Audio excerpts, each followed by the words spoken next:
ఇదే అంశం పైన మాట్లాడడానికి మనతో పాటుగా విశారదన్ మహారాజ్ లైన్లో ఉన్నారు. సార్ నమస్తే. నమస్తే శ్రీనివాస్ భాయ్. సార్ మీరు లైవ్లో ఉన్నారు. నాగర్ కర్నూలు ఇష్యూకి సంబంధించి అసలు ఏం జరుగుతూ ఉంది? విశారదన్ మహారాజ్ గారు వినబడుతుందా? వినపడుతుంది శ్రీనివాస్ భాయ్. సార్ మీరు లైవ్లో ఉన్నారు. బీసీ కమిషన్ ఎక్కడికి వచ్చిందని చెప్తా ఉన్నారు. అసలు ఈ నలుగురు ఉన్నారా లేకుంటే తప్పించుకు తిరుగుతున్నారు అనుకోవచ్చా? అదే తప్పించుకునే తిరుగుతున్నారు. కొంతమందిని వాళ్ళ కంట్రోల్లో తీసుకున్నారు కానీ వాళ్ళని అఫీషియల్ గా అందరి ముందు అరెస్ట్ చేసి వాళ్ళని రిమాండ్ కు పంపించినటువంటి దాఖలాలు కనపడట్లేదు. ఓకే, అంటే బీసీ కమిషన్ కూడా వచ్చిందని చెప్తా ఉన్నారు కదా అక్కడికి. బీసీ కమిషన్ వచ్చింది ఎంక్వైరీకి. మొత్తం కమిషన్ పోలీసు వాళ్ళకి డైరెక్షన్ ఇస్తుంది తొందరగా చేయమని తప్ప బీసీ కమిషన్ పోయి అరెస్ట్ చేయలేదు కదా, పోలీసు వాళ్ళకి చెప్తుంది. మీరు మొదటి నుంచి కూడా ఈ ఇష్యూ పైన మాట్లాడుతూ ఉన్నారు కదా సార్, ఎట్లా ఉంటుంది అనుకుంటా ఉన్నారు? బీసీ కమిషన్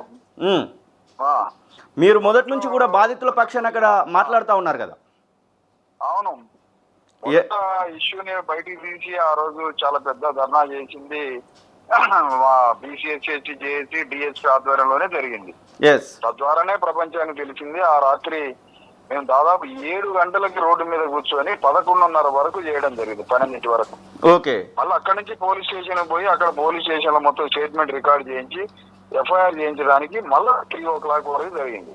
ఎందుకు వచ్చిందంటే అప్పటి వరకు అసలు బాధితుల యొక్క అప్లికేషన్ పోలీసు వాళ్ళు తీసుకున్నది కూడా లేదు. అంటే మీకు వాళ్ళు ఉల్టా పోలీస్ స్టేషన్ కు పోతే వాళ్ళని దుర్భాషలాడి పోలీసులు కూడా వాళ్ళని బయటికి వెళ్ళగొట్టడం జరిగింది. అంటే మీరు గ్రామంలో ఉన్న రెడ్ల వైపే రెడ్లకే కొమ్ము కాసిండ్రు పోలీసులు మొత్తం స్టిల్ ఈ రోజు వరకు. బాధితులు మాట్లాడుతున్నటువంటి మాటలను బట్టి అక్కడ జరిగింది ఏంటి అంటే విశారదన్ మహారాజ్ ఏం చెప్తారు అసలు?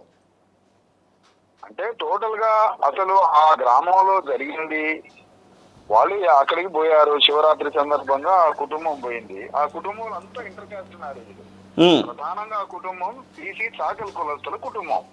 కానీ ఆ కుటుంబంలో ఉన్న బిడ్డ దళితుల్ని పెళ్లి చేసుకుంది, ఇద్దరు కొడుకులు దళితుల్ని పెళ్లి చేసుకున్నారు. కోడళ్ళు దళితులే, అల్లుడు దళితుడే. అంటే అట్లా ఇంటర్ కాస్ట్ మ్యారేజ్ చేసుకున్న ఒక చాకలి కుటుంబం. ఓకే, వాళ్ళు కటిక పేదలు, ఇల్లు లేదు, కరెంటు లేదు, ఒక చిన్న గుడిసె. వాళ్ళు ఏదో కాయ కష్టం చేసి పుణ్యాలు చేసుకునేటువంటి కుటుంబం. గుడిలోకి పోయారు, దర్శనం చేసుకోవడానికి పైసలు అడిగారు. ఆ గుడిలో చాకరీ చేయడానికి తరతరాలుగా అక్కడ చాకలి వాళ్ళే పనిచేసేది. ఆ గుడిలో చెట్లు కడగడం దగ్గర నుంచి, గర్భగుడి కడగడం దగ్గర నుంచి, బట్టలు చూడడం దగ్గర నుంచి ఆ గుడి చాకలి వీళ్ళు. ఓకే, అంత శ్రమ చేస్తుంటే మేము గుడిలో దైవాన్ని దర్శనం కోసం పైసలు ఎందుకు కట్టాలి? పైసలు కట్టడానికి అసలు ఎండోమెంట్స్ డిపార్ట్మెంట్ పర్మిషన్ లేదు, ఏం లేదు. మేము ఎందుకు పైసలు కట్టాలి అన్న నేరానికి ఆ మాట మాట్లాడినందుకు ఎవరా మీరు అట్లా మాట్లాడటానికి అని దుర్భాషలాడి పిచ్చి తిట్లు తిడితే ఆ తిట్టిన తిట్లన్నీ ఆయన 10 మందికి చెప్పడం, వాట్సాప్ లో ఇట్లా తిట్టిందని చెప్పేసరికి వాళ్ళు వచ్చి గదిలో పడేసి అతి భయంకరంగా క్రూరాతి క్రూరంగా కొట్టడం జరిగింది ఆ గ్రామ రెడ్లు. ఆ గ్రామ రెడ్లు అయినటువంటి సర్పంచ్ తుకారం రెడ్డి, సతీష్ రెడ్డి, మధుసూదన్ రెడ్డి, శ్రీనివాస్ రెడ్డి, ఇంకా మొత్తం కలిపి 12 మంది వ్యక్తులు ఒక ముఠాలాగా తయారై గదిలో పడేసి 3 గంటలు కొట్టారు. కర్ర తీసుకొని చేతులతో కొట్టారు, గొంతు మీద కాలు పెట్టారు.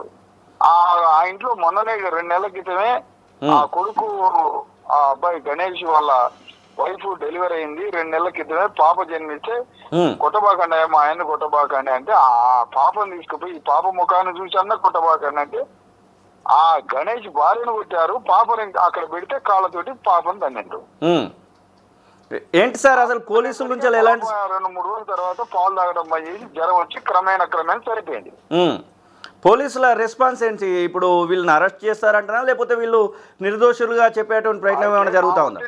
మేము ఆ రోజు ఒక పెద్ద పోరాటం చేయటం వల్ల ఆ రోజు గతి లేని అనివార్య స్థితిలో పోలీసులు వచ్చి ఒక వాగ్దానం తీసుకొని డిఎస్పీ మాట్లాడిండు, సిఐలు, పోలీసులు, ఎస్ఐలు అందరూ 30 మంది వస్తే వాళ్ళు నాకు వాగ్దానం ఇచ్చారు, మీరు లేవండి నేను మాట ఇస్తున్నానంటే సరే వాగ్దానం ఇచ్చిన ప్రకారం మేము లేచినాం. ఏమని వాగ్దానం ఇచ్చారు? అటెంప్ట్ మర్డర్ పెడతాం, అక్కడ ఆ విధంగా జరిగిన హత్య పాపను చంపారనే దాని మీద రిప్రజెంటేషన్ రాసి మళ్ళీ ఆ పోలీస్ స్టేషన్ లో మొత్తం మళ్ళీ స్టేట్మెంట్ కొత్తగా రికార్డ్ చేపిస్తాం అంటే అక్కడ అటెంప్ట్ మర్డర్, మహిళల మీద జరిగినటువంటి మహిళ ఆ చట్టాలని పెడతాం, అందులో సెక్షన్స్. ఆ తర్వాత అబ్యూజింగ్ సెక్షన్ పెడతాము, తర్వాత ఎస్సీ అట్రాసిటీ అది కూడా ఇంప్లిమెంట్ అయ్యేటట్టుగా ఆ కేసు సెక్షన్స్ పెడతాం. ముందు పోలీస్ స్టేషన్కి వస్తే స్టేట్మెంట్ రికార్డ్ చేద్దామంటే రోడ్డు మీద నుంచి ఆ 4 గంటల ధర్నా నుంచి ఆ డిఎస్పీ నాకు వాగ్దానం ఇచ్చి కాగితం రాస్తే నేను లేచినాయి ఆ నుంచి. నాతో పాటు జనమంతా లేచిండ్రు, అందరం కలిసి పోలీస్ స్టేషన్ పోయి మొత్తం స్టేట్మెంట్ మళ్ళీ కొత్తగా 2 గంటలు రాసి రికార్డ్ చేయడం జరిగింది. చేసిన తర్వాత తెల్లారి మొత్తం వాళ్ళందరినీ పోలీసులు ఒక 4 రెడ్లను తీసుకొచ్చి వాళ్ళ అదుపులోకి తీసుకున్నారు. అది వాస్తవం, అదుపులో తీసుకున్నారు. 4 అరెస్ట్ చేసింది, ఇంకా 4 ఉన్నారు. ఆ 4 కూడా ఇప్పుడు రిమాండ్ చేయాలి అనే దాని మీద మళ్ళీ నేను ఇప్పుడు నాగర్ కర్నూలుకి రావడం జరిగింది. బీసీ కమిషన్ కూడా వచ్చినట్టుంది. బీసీ కమిషన్ ఎదుటకి కమిషన్ వచ్చింది. బీసీ కమిషన్ ఎంక్వైరీ చేస్తుంది. నిన్న కలెక్టర్ ఆదేశాల నుంచి కలెక్టర్, ఆర్డీఓ, ఎంఆర్ఓ కూడా నిన్న వీళ్ళకి ఏదైనా నష్టపరిహారం కాంపన్సేషన్ వీళ్ళ పరిస్థితి అంతా చూడటానికి వాళ్ళు కూడా ఒక ఎంక్వైరీకి వచ్చారు. ఈ రోజు బీసీ కమిషన్ వచ్చింది, రేపు ఎస్సీ కమిషన్ కూడా రాబోతుంది. ఎందుకంటే విక్టిమ్ లో ఒక లేడీ ఎస్సీ షెడ్యూల్ క్యాస్ట్ కాబట్టి వాళ్ళు వస్తారు. ఆ విధంగా జరుగుతుంది. ఇప్పుడు మేము ఏమంటున్నాం అంటే ఓవరాల్ గా ఇక్కడ ఈ రెడ్ల యొక్క ఆధిపత్య క్రూర క్రౌర్య దాడికి ఉన్న వాళ్ళ యొక్క బలం ఏంటి చూడాల్సింది. బలంని ఈ అందరిని చూసుకొని వాళ్ళు చెల్లరైపోతుండ్రు. ఇది మనం గ్రహించాల్సింది. జర్నలిస్టులైనా మనమైనా సామాజిక కార్యకర్తలైనా ఏంటి అంటే అక్కడ ఉన్న ఎమ్మెల్యే రెడ్డి, అక్కడ ఉన్నటువంటి మంత్రి, అక్కడ ఉన్నటువంటి ముఖ్యమంత్రి, ఇదంతా ఒక పెద్ద రెడ్డి వలయం. ఇది ఈ రెడ్డి వలయంలో నుంచి ఆ రెడ్ల ఆధిపత్యం పరాక్రమణ చూపిస్తూ దాడి చేస్తున్నారు. ప్రతి జాతరలో ఏదో ఒక రెగ్యులర్ అఫెండర్స్ అన్నట్టు వాళ్ళు రెగ్యులర్ గా ఆ గ్రామంలో ఏదో ఒక దాడి చేస్తారు. మరి రెగ్యులర్ గా దాడి చేసేవాడి మీద పీడీ యాక్ట్ పెట్టాలా, లేకపోతే రౌడీ షీటర్ ఓపెన్ చేయాలా?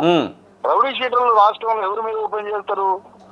ఈ బీసీ ఎస్సీ ఎస్టీల మీద రౌడీ షీటర్లు ఓపెన్ చేస్తారు, పీడీ యాక్ట్ అమలు చేస్తారు.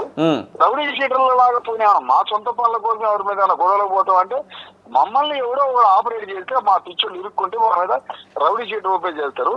మేమేమంటున్నాం అంటే ఆ 8 మంది రెడ్ల మీద రౌడీ షీట్ ఓపెన్ చేయాలని మేము చెప్తున్నాం. రెండోది, ఆయన సర్పంచ్ గా ఎన్నికైనటువంటి తులసి రెడ్డి ఎవరైతే తుకారం రెడ్డి ఉన్నాడో ఇమీడియట్ గా ఆ సర్పంచ్ ని వెంటనే ఆ సర్పంచ్ పదవిని రద్దు చేయాలని కోరుతున్నాం. మేము అంటే మీరు ఎన్నో కరప్షన్ కాదు, ముందు ఈ ఎదురుగా నిలబడి 8 మంది రెడ్లతో, కొడుకుతో, మధుసూదన్ రెడ్డితో, సతీష్ రెడ్డితో, శ్రీనివాస్ రెడ్డితో అందరు కలిసి నిలబడి కొట్టించిండు ఆ సర్పంచ్. అంత ఘోరం ఎట్లా చేస్తాడు? అందుకనే కలెక్టర్ గారికి చెప్తున్నాం, తీసి పారేమని చెప్తున్నాం. ఎఫ్ఐఆర్ లో మరి మర్డర్ చేసినట్టుగా పెట్టారా, లేకుంటే నార్మల్ గా ఏమైనా సెక్షన్స్ ఏమైనా పోలీసులు? మర్డర్ కేసే అది. మర్డర్ అటెంప్ట్ మర్డర్ ఏమో వీళ్ళని భయంకరంగా కొబ్బరికాయలు కుట్టారు, రాడ్డు తీసుకొని కూడా కొట్టారు, చేతులతో గుర్తిండ్రు. దానికి అటెంప్ట్ మర్డరు. పాపని చంపినందుకే మర్డరు. ఆ అమ్మాయిని మాదిగలంజ అన్నందుకేమో ఎస్సీ ఎస్టీ అట్రాసిటీ. జాకెట్లు చింపి చెంపలు పగలు కొట్టి గలీజ్గా లంజం ఉందా అని మాట్లాడినందుకేమో ఉమెన్ అబ్యూజింగ్ దానికి సంబంధించిన సెక్షన్స్. అంటే గణేష్ తల్లి ఏమంటుంది సార్? ప్రస్తుతం గణేష్ తల్లి ఏమంటా ఉంది? ఆ తల్లి ఇప్పుడు కొడుకు కులాంతర వివాహం చేసుకున్నా కానీ ఒప్పుకున్నటువంటి ఆ తల్లి ఏమంటా ఉంది? ఆ చాకలి తల్లి ఏమంటా ఉంది? ఏమంటది, ఇప్పుడు ఈ పోరాటం చేయాల్సిందే. మమ్మల్ని కొట్టిన వాళ్ళు, మా మీద దాడి చేసిన వాళ్ళకి మాకు ఎన్ని శిక్షలు పడ్డాయో వాళ్ళ మీద అన్ని శిక్షలు పడాలి. మేము చివరి వరకు పోరాడతాం అంటారు. వాళ్ళు మాత్రం చాలా బలంగా ఉన్నారు పోరాటానికి. కూచుకుల్ల రాజేష్ రెడ్డి లోకల్ ఎమ్మెల్యేను ఏమైనా సంప్రదించారా మీరు? ఎమ్మెల్యే మేము సంప్రదిస్తాం. ఎమ్మెల్యే అయినా మరి వీళ్ళకి భరోసాగా వచ్చాడా? రాజీనామా చేయాలంటున్నాం. ఎమ్మెల్యే వీళ్ళకి భరోసాగా ఏమైనా వచ్చాడా? ఎమ్మెల్యే వీళ్ళకి భరోసాగా ఏమైనా వచ్చారా? వీళ్ళకి భరోసా ఏం రాలే. వాళ్ళ ఆ రోజు మరి నిన్న మేము ఆ రాత్రి చాలా పెద్ద ఎత్తున ఒక 5 మంది రోడ్డు మీద బైఠాయించి రోడ్లో 5 కిలోమీటర్ల ట్రాఫిక్ ఆపి మొత్తం పోలీసు వ్యవస్థని మొత్తం అక్కడ తీసుకొచ్చి సూపరింటెండెంట్ ఆఫ్ పోలీసు, డిఎస్పీ అందరూ అడిగి వచ్చేటట్టు చేసిన తర్వాత ఆ మరుసటి రోజు ఇక అందరికి, అన్ని పార్టీలకి అందరికి ఇది ఒక పబ్లిక్ ఆయుధం అయిపోయింది. చాలా మంది వచ్చిండ్రు. మరి అప్పుడు కూడా ఎమ్మెల్యే వచ్చి ఉంటాడు పిల్లారి. వచ్చి ఆ ఎమ్మెల్యే పైకి అట్లా ఒక నామమాత్ర అలంకారపాయంగా వచ్చిండు. మేమేమంటున్నాం అంటే ఎమ్మెల్యేని ఈ సందర్భంగా ఎమ్మెల్యేని ముఖ్యమంత్రిని ఏం డిమాండ్ చేస్తున్నాం అంటే, చెప్పండి, మీరు రెడ్లని గ్రామాల మీద, అణగారిన కులాల మీద దాడి చేస్తున్నటువంటి ఈ రెడ్లని అదుపులో పెట్టుకోమంటున్నాం మేము ముఖ్యమంత్రిని, ఎమ్మెల్యేని. మీ వాళ్ళకి చెప్పండి, ఇది చెలరైపోవద్దు. ఇప్పుడు ముఖ్యమంత్రి దాడి చేసిన రెడ్ల వైపా బాధితుల వైపా, ఎమ్మెల్యే దాడి చేసిన రెడ్ల వైపా బాధితుల వైపా, బీజేపీ పార్టీ అణగారిన వర్గాల హిందువుల వైపా అగ్రకుల హిందువుల వైపా అడుగుతున్నాం ఇవాళ. ఇప్పుడు హిందువులలో 90% అణగారిన కులాలు ఉంటారు, 10% అగ్ర కులాలు ఉంటారు. మరి బీజేపీ పార్టీ 10% అగ్రకుల హిందువుల వైపా అణగారిన కులాల హిందువుల వైపా? హిందువులం బంధువులం గంగా నది సింధువులం బిందువులం అంటుంది కదా. అన్నప్పుడు మరి ఎస్సీ ఎస్టీ బీసీ హిందువుల వైపా లేకపోతే రెడ్డి హిందువుల వైపా బీజేపీ పార్టీ? కిషన్ రెడ్డి చెప్పాలి, రామచంద్రరావు చెప్పాలి, బీజేపీ పార్టీ రాష్ట్ర నాయకులంతా చెప్పాలి.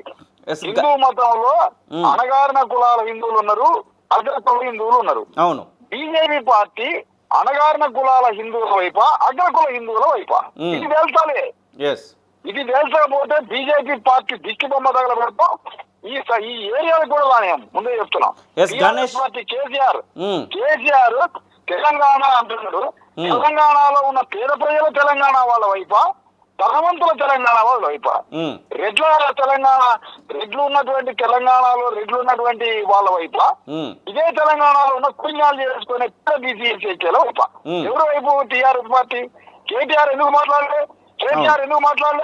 ఇంత భయంకరమైనటువంటి దాడి జరిగి పాపం చంపిన సంఘటన నేను టైమ్స్ ఆఫ్ ఇండియాలో ఇలాంటి సంఘటన జరగలేదని చేసింది. అలాంటి సంఘటన పట్ల కేటీఆర్ ఏమంటాడు, కేసీఆర్ ఏమంటాడు? ఇంతవరకు ప్రతిపక్ష సార్ చెప్పండి. బాగా చెప్తున్నాం. బీజేపీ పార్టీ ఎందుకు రాలే? ఎవరి వైపు మీరు? అంటే మీరు రాలేదంటే అర్థం ఏంటి? మీరు రెడ్ల వైపు కొమ్ము కాస్తారు. రేవంత్ రెడ్డి ఎందుకు మాట్లాడలే? మహేష్ గౌడ్ ఎందుకు మాట్లాడలే? దళిత పేరుతో డిప్యూటీ ముఖ్యమంత్రిగా ఉన్న మల్లు బట్టి విక్రమార్క ఒక దళిత స్త్రీని పట్టుకొని లంచం ఉందని ఎంటికలు పట్టుకొని ఈడ్చి దాడి చేసినటువంటి వాళ్ళ పక్షాన ఉన్నాడా? రెడ్ల పక్షాన ఉండా మల్లు బట్టి విక్రమార్క? దళితుల పక్షాన ఉన్నాడా? నువ్వు ఉప ముఖ్యమంత్రి ఏ కార్డుతో అయినావు? ఎస్సీ కార్డుతో అయినావు, దళిత కార్డుతో అయినావు. నువ్వు ఎందుకు మాట్లాడలే? ఈ పార్టీలో ఉన్నటువంటి మంత్రులు, మాదిగ మంత్రులు ఉన్నారు, మాల మంత్రులు ఉన్నారు, మాల ఎమ్మెల్యేలు ఉన్నారు. కాంగ్రెస్ పార్టీ వాళ్ళు ఎందుకు రావట్లే?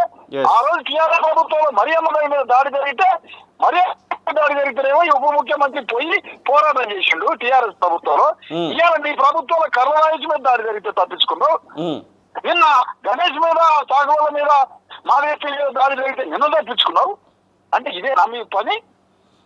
అందుకనే కాంగ్రెస్ పార్టీలో ఉన్న దళిత ఎమ్మెల్యే మంత్రుల చెంచాలు, దళారులు ఇమీడియట్ గా రాజీనామా చేయాలి. ఇక్కడ ఉన్న ఎమ్మెల్యే రెడ్ల పక్షాన, బాధితుల పక్షాన, రెడ్ల పక్షాన నిలబడితే రాజీనామా చేయాలి. లేదా మా పక్షాన అయితే ఇమీడియట్ ఇక్కడికి రావాలి. గణేష్ పరిస్థితి ఏంటి సార్? ఇప్పుడు ఆపేది లేదు.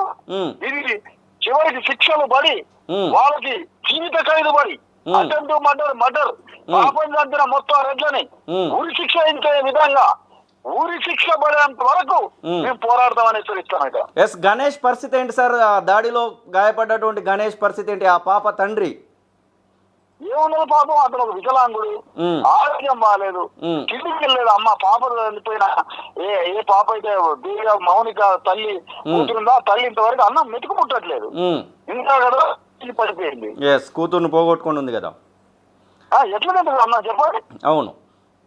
ఒకటే బాధితులు ఏమంటారంటే ఆ రాత్రి మీరే రాకపోతే మా గతి ఏంటి సార్ అని అంటాడు. అవును, నేను అంటాను. మేము 500 మంది మా కార్యకర్తల్ని, డిఎస్పీ కార్యకర్తల్ని, బీసీఎస్టీ కార్యకర్తలు అందరిని తీసుకొని పోయి మరి అంత పెద్ద దండాన్ని నేను చేయకపోతే ఈ విషయాన్ని ఎవరు పట్టించుకోవాలి? చట్టాన్ని ఒక శిక్షణ అమలు చేయడానికి ఆ రోజు పోలీస్ స్టేషన్ లో 500 మంది పోయినాడు. అంటే మా బాధితుల పక్షాన ఒక చట్టం, ఒక సెక్షన్ పెట్టి అరెస్ట్ చేయమని చెప్పుకోవడానికి 500 మందికి పోవాలి. అవును, రోడ్డు మీద అంత పెద్ద ధర్నా చేయాలా? అందుకనే ఈ సందర్భంగా రేవంత్ రెడ్డి డిమాండ్ చేస్తున్నాం. కర్ల రాజేష్ విషయం అంతే జరుగుతుంది, ఈ విషయం అంతే జరుగుతుంది. ఇమీడియట్ గా మీరు స్పందిస్తారా? లేకపోతే మొత్తం జరిగిన దళితుల మీద దాడులు ఎందుకు జరుగుతుంది? ఈ విషయాన్ని రాహుల్ గాంధీ తీసుకుపోతాం. సార్, ఇప్పుడు అరెస్ట్ అయినటువంటి 4 ఎక్కడ ఉన్నారు? జైలుకు పంపించారా లేకపోతే వాళ్ళు బయట తిరుగుతా ఉన్నారా ఏంటి? ఇప్పుడు పోలీసు ఇంటర్లో ఉన్నారు. వాళ్ళని ఎప్పుడు పంపిస్తారో చూడాలి. మళ్ళీ కొంతకాలం తర్వాత మీకు okay sir, thank you so much. Thank you. అసలైన తొలి వెలుగు. ఫాలో వాట్సాప్ @తొలి వెలుగు అఫీషియల్.